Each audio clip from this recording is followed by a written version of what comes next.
সম্মানিত শ্রদ্ধাভাজন ইকরামুল কবির ইকুবাইয়ের ছবি এই উপরে ইকুবাইয়ের পরে সেম বেঞ্চে আরিফুল হক চৌধুরী 1977 সালে এইডেড হাই স্কুলের ছাত্র ছিলেন। আরিফুল হক চৌধুরীর ছবি আছে তো নামও আছে। আরিফুল হক চৌধুরী 1977 বেঞ্চে এইডেড হাই স্কুলের ছাত্র। তারপরে এই দেখেন এভিডেন্স, এইডেড হাই স্কুলের থেকে পাস করেছেন, যে কোন জায়গা থেকে পাস করেছেন I don't know about this. এরপরে উনি সিলেট সরকারি কলেজ, বর্তমানে সরকারি কলেজ, এটা ছিল এমসি ইন্টারমিডিয়েট কলেজ, সাবেক এমসি ইন্টারমিডিয়েট কলেজে উনি রোল নাম্বার মোহাম্মদ আরিফুল হক চৌধুরী, একাদশ মানবিক, রোল নম্বর 352। প্লিজ নোট ইট, আপনারা একটু নোট করবেন। Roll number 352, mister Ariful Haque Chowdhury, একাদশ মানবিক, রোল নম্বর 352, বর্তমান সরকারি কলেজ, সাবেক এমসি ইন্টারমিডিয়েট কলেজ। একজন লোক যদি ম্যাট্রিক না পাস করে সে তো কলেজে ভর্তি হতে পারে না। তাই ডালবে কুচকালা হে এই এমসি সরকারি কলেজে, ইন্টারমিডিয়েট কলেজে উনি যে ছাত্র ছিলেন রোল নম্বর সহ আপনাদের সামনে উপস্থাপন করলাম। এবং উনি 1982 সালে ছাত্র সংসদ নির্বাচন অনুষ্ঠিত হয়েছিল। সেই ছাত্র সংসদ নির্বাচনে এই দেখুন, এখানকার ছাপা নয়, 1982 সালের ছাপা, লেটার প্রেস, লেটার কম্পোজি ছাপা। সেই আরিফ সেলিম পরিষদে আমি ছিলাম জিএস পদপ্রার্থী, তিনি ছিলেন ভিপি পদপ্রার্থী। তো তিনি যখন সরকারি এমসি ইন্টারমিডিয়েট কলেজের ছাত্র, তাহলে এই নির্বাচন কমিশনে স্বস্বীকৃত, এটা কি তথ্য গোপন নয়? এই তথ্য গোপনের কথা আমি তখন তৎকালীন সময় এটা কালেক্ট করতে পারি নাই, কারণ আমি ব্যস্ত ছিলাম। 27 তারিখ পর্যন্ত ঢাকায় আপনার টাকা দেখে নেওয়া হয়েছিল এবং আমি উমরাতে ছিলাম, আর আমি এই জিনিস সংগ্রহ করতে পারি নাই। আমি নির্বাচন কমিশনারকে মৌখিকভাবে বলেছিলাম যে আমি উইটনেস, আমার সাথে আরিফুল হক চৌধুরী সরকারি ইন্টারমিডিয়েট কলেজের ছাত্র, এবং আমি শুনেছি উনি স্বস্বীকৃত, আগেরবার লিখেছেন, এবারও উনি লিখেছেন। আমার কাছে এভিডেন্স আপাতত নাই, কিন্তু আমি আপনাকে বলছি যে উনি এটা তথ্য গোপন করেছেন। কোন কারণে এই নির্বাচন কমিশনার, এই জন্য প্রধানত স্বচ্ছ নয়, নির্বাচন কমিশনার এই তথ্য মৌখিকভাবে দেওয়ার পর অন্যের মনোনয়নপত্র বাতিল হতে পারে একটু কারণে, আর এই ধরনের তথ্য গোপনের পর আপনার উনার মনোনয়নপত্র বাতিল হয় না, তার মানে উনার কোন যোগসাজশ সরকারের সাথে আছে, আমি বিশ্বাস করি। আর না হলে আজকে আমার প্রিয় সাংবাদিক ভাইরা উইথ এভিডেন্স আপনাদের সামনে তুলে ধরেছি। আপনারা এটার ব্যাপারে আমি বিচারের ভার আপনাদের উপর দিলাম, আপনারা একটু নড়াচড়া করেন যে উনি কি তথ্য গোপনের অপরাধে উনার মনোনয়নপত্র বাতিল হতে পারে না। যাই হোক, প্রিয় সাংবাদিকবৃন্দ,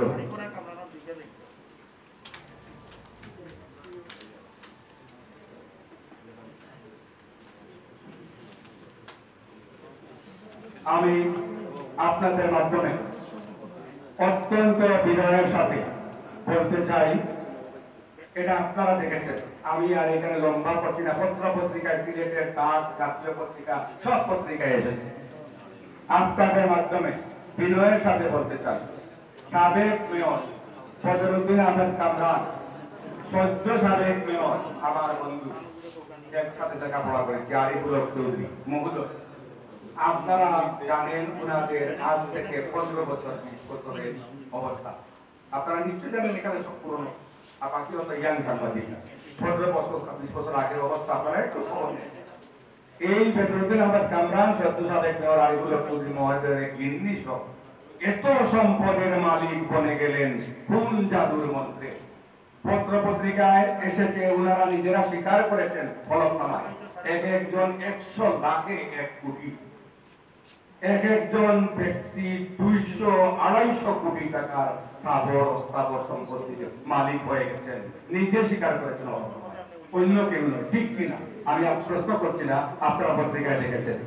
এই যে দুজন ব্যক্তি নগরবাসী মালিক বনে গেলেন কোন জাদুর মন্ত্রে, নগরবাসীকে আগামী নির্বাচনে ভোট দেওয়ার সময় এটাও চিন্তা করা উচিত বলে আমি মনে করি।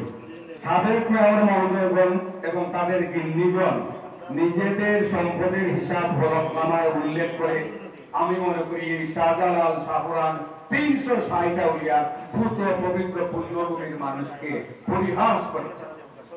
তাহলে মেয়র পদটি কি টাকা কামানোর মেশিন? তাহলে কি এই 2018 সালে আলাউদ্দিনের কোন প্রদীপ তারা পেয়ে গেলেন? তারা দুজনের মেয়র হবার আগের আয়কর ফাইলের বিবরণীটা নগরবাসী জানতে চায়। নগরবাসী হিসাবে আমিও, আপনারাও নগরবাসী এখানে যারা উপস্থিত, আগামী 30 জুলাই নির্বাচনে কাকে তাদের খাদেম হিসাবে বেছে নেবেন, এটা এইসব জিনিস বিবেচনায় আপনারা আনবেন। আমি আমার প্রথম জীবনে একজন শিক্ষক ছিলাম। নগরীর ঐতিহ্যবাহী এইডেড হাই স্কুলের শিক্ষক হিসাবে আমার কর্মজীবন শুরু করি। বিএ এলএলবি পাস করি। দুর্ভাগ্যক্রমে স্বৈরাচার বিরোধী আন্দোলনে আমি নেতৃত্ব দিতে গিয়ে আমি সনদ দিতে পারি নাই। আমার ছোট ভাইরা উকিল হয়েছে, আইনজীবী হয়েছে, আমার পুরো শিক্ষিত, আমার মাও শিক্ষিকা ছিলেন, আমার ওয়াইফও শিক্ষক, আনন্দ বিকেলের টিচার, আপনারা যারা জানেন।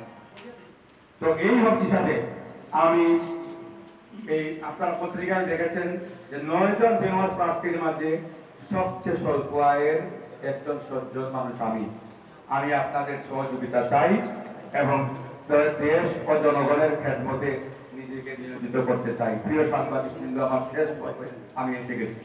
আমি আশা করি আমার দলের বর্তমান নেতৃত্বের শুভ বুদ্ধির উদয় হবে এবং আরিফুল হক চৌধুরীর নমিনেশন প্রত্যাহার করে দলের নেতা কর্মীর প্রত্যাশা অনুযায়ী আমাকে সমর্থন দান করবেন। আর যদি আমার দল আমাকে সমর্থন নাও দেয়, তাহলেও ইনশাআল্লাহ আমি নগরবাসীর খেদমতে নিজেকে নিয়োজিত রাখবো এবং আগামী 30 জুলাই নির্বাচনে, সিলেট সিটি কর্পোরেশনের নির্বাচনে এই যে আমার নাগরিকদের প্রার্থী হিসাবে আমি লড়ে যাবো ইনশাআল্লাহ। আপনাদের মাধ্যমে আমি নগরবাসীর দোয়া চাই।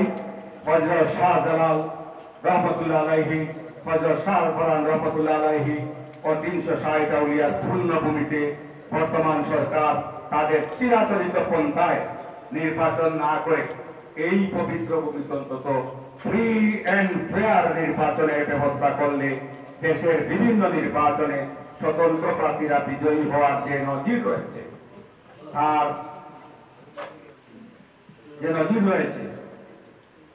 আমার মনে হয় যে এটা এই সিলেটেও এটা ব্যতিক্রম হবে না ইনশাআল্লাহ। আর সকল ফয়সালার মালিক যেহেতু রাব্বুল আলামিন মহান আল্লাহ, তাই এই পবিত্র ভূমিতে নতুন ইতিহাসের সূচনা হবে, সেটাও বিচিত্র নয় ইনশাআল্লাহ। আমি যদি নির্বাচিত হই, আমি প্রার্থী হয়ে আমার নগরবাসীর নাগরিক কমিটির মাধ্যমে, তাহলে 39 বছরের রাজনৈতিক অভিজ্ঞতার আলোকে এই সিলেট নগরীকে আধ্যাত্মিক প্রবাসী অধ্যুষিত একটি তিলোত্তমা নগরী গড়ে তোলার প্রত্যাশা। আর এ ব্যাপারে বিস্তারিত বর্ণনা আমার নির্বাচনী